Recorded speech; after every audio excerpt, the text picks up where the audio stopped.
নমস্কার বন্ধুরা, কথা সিরিয়ালের আজকের পর্বে আপনারা দেখতে পাবেন যে প্রান্তিকের সাথে তার ভাই দেখা করতে আসে জেলে। সে এতদিন বিদেশে ছিল, এটা দেখে তো প্রান্তিক খুব খুশি হয়ে যায়। তার ভাইয়ের নাম প্রণীত বিশ্বাস। তো প্রান্তিক জেলের মধ্যে থাকে। প্রণীত এসে বলে, তোকে আর ড্যাড কি এরকম দেখবো আমি কখনো ভাবিনি। তোরা আমাকে কিছু জানাসনি কেন? যদি আমায় একটু জানাতিস তাহলে হয়তো এই পরিস্থিতি এতটা খারাপ হতো না। তারপর প্রান্তিক বলে, আমি তোকে জানাতে চাইনি এসব কিছু। তখন প্রণীত বলে, হ্যাঁ আমি জানি, আমার ইমেজের কথা ভেবে তোরা কেউ আমাকে কিছুই জানাসনি, কিন্তু তোকে আর ড্যাডকে এরকম অবস্থায় দেখে আমি আমার নিজের ইমেজ বাঁচিয়ে রাখতে চাই না। তখন প্রান্তিক বলে, ওই গুহ বাড়ি কথাকলি গুহ আর অগ্নিভ গুহকে শেষ করে দিতে হবে। তখন প্রণীত বলে, ওদের খেলাটা এখন আর সহজ হবে না, কারণ এখন ওদের বিপরীতে থাকবে প্রণীত বিশ্বাস, আর এই প্রণীত বিশ্বাস সবাইকে শেষ করে দেবে। তখন প্রান্তিক বলে, আমি জানি তুই পারবি। অন্যদিকে দেখা যায় গুহবাড়িতে তো খুশির ছোঁয়া লেগেই রয়েছে। তারপর কর্তা দাদুর ফোনে একজন ফোন করে জানায় যে কর্তা দাদুদের টনিক ব্যবসা অ্যাওয়ার্ড পেতে চলেছে, আর এটা শুনে সবাই তো খুব খুশি হয়ে যায়। তখন কর্তা দিদা কথাকে বলে, তুমি সত্যি লক্ষ্মীমন্ত মেয়ে কথা মা, তুমি আবারও এই বাড়িতে বউ হয়ে এলে, আর দেখো সুখবর চলে এসেছে আবারও। এদিকে আগের বারের কথার ভাত কাপড়ের অনুষ্ঠানে যা হয়েছিল সেই ভয়ে আর কেউ কিছু তেমন বলেনি। আর এদিকে দেখা যায় অগ্নি ধুতি সামলাতে সামলাতে সিঁড়ি থেকে নামছে। অগ্নির দিকে তো সবাই হাঁ হয়ে তাকিয়ে থাকে। তখন অগ্নি বলে, কি ব্যাপার, আমার দিকে সবাই এভাবে তাকিয়ে আছো কেন?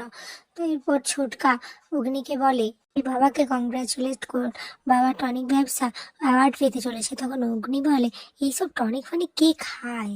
এরপর অগ্নির মা অগ্নিকে ভাত কাপড়ের কথা বলে, আর ভাত কাপড়ের কথা শুনে অগ্নির আগের বারের কথা মনে পড়ে যায়। তো এর মনে মনে ভাবতে থাকে যে আগের বার তোকে আমি যে কষ্টটা দিয়েছিলাম, এবারে আর সেটা দেব না।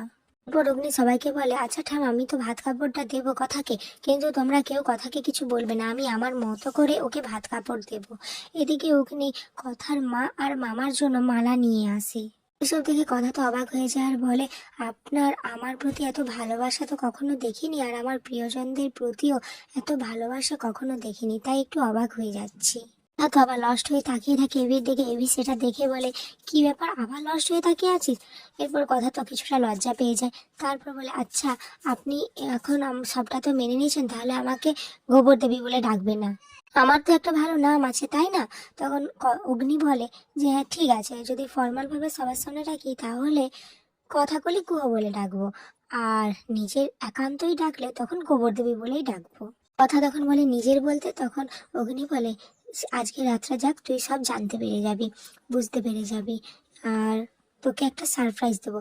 এটা শুনে কথা তো খুব হাসি, মানে খুব খুশি হয়ে যায়।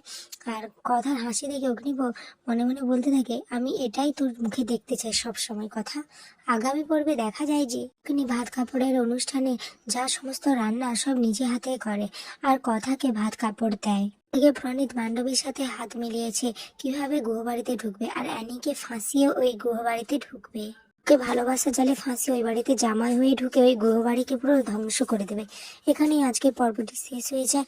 ভিডিওটি ভালো লাগলে লাইক, কমেন্ট, শেয়ার এবং সাবস্ক্রাইব করে দেবে।